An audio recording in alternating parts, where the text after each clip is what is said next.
Pete Hegseth, the combative Fox News host and former Army officer known for his unapologetic, chest-thumping brand of nationalism, stepped into what should have been a routine political clash, but instead walked into a moment that would define his career for all the wrong reasons. It began during a heated, highly publicized exchange with Representative Jasmine Crockett, a rising Democratic voice with a reputation for precision and fearlessness. Cameras were rolling, the room was tense, and the audience, both in person and online, was already on edge from earlier political sparring. Then, with a smirk that carried the air of someone certain they were about to land a knockout blow, Hegseth leaned forward and delivered the line that would detonate across the political landscape: "Your blood isn't American." The words, sharp and loaded, didn't just question Crockett's heritage, they implied that her patriotism, her right to speak on national values, and even her legitimacy as an elected leader were somehow invalid because of her lineage. For a beat, there was silence. Hegseth looked almost satisfied, as though expecting her to stumble or lash out.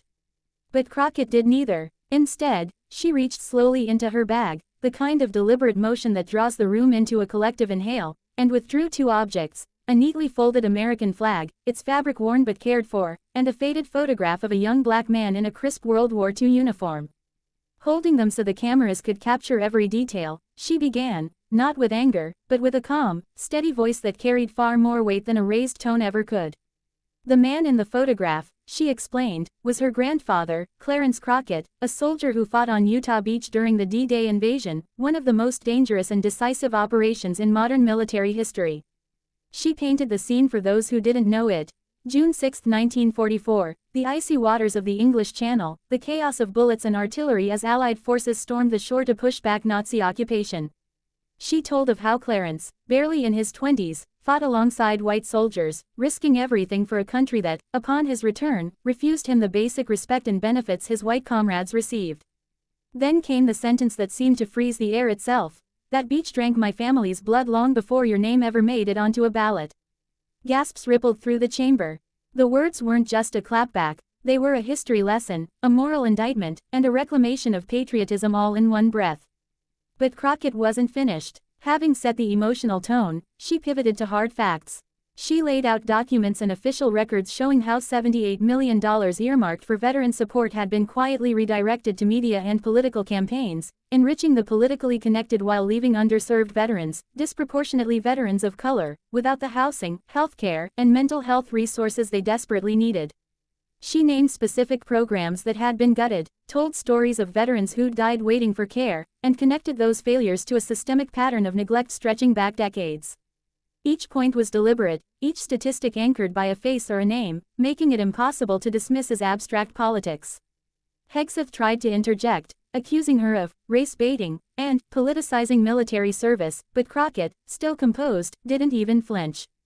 She looked directly at him and said, "You just can't handle the truth when it doesn't salute you."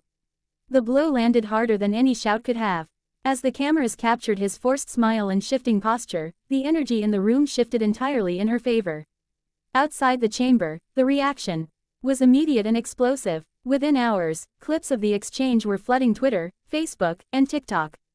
The hashtags #Clarence Crockett and #CrockettStrong began trending, not just in political circles but among veterans groups, history forums, and everyday Americans who saw in her words a reflection of their own families' sacrifices. Users shared photographs of Black and minority service members from their own family archives, many accompanied by stories of service without recognition.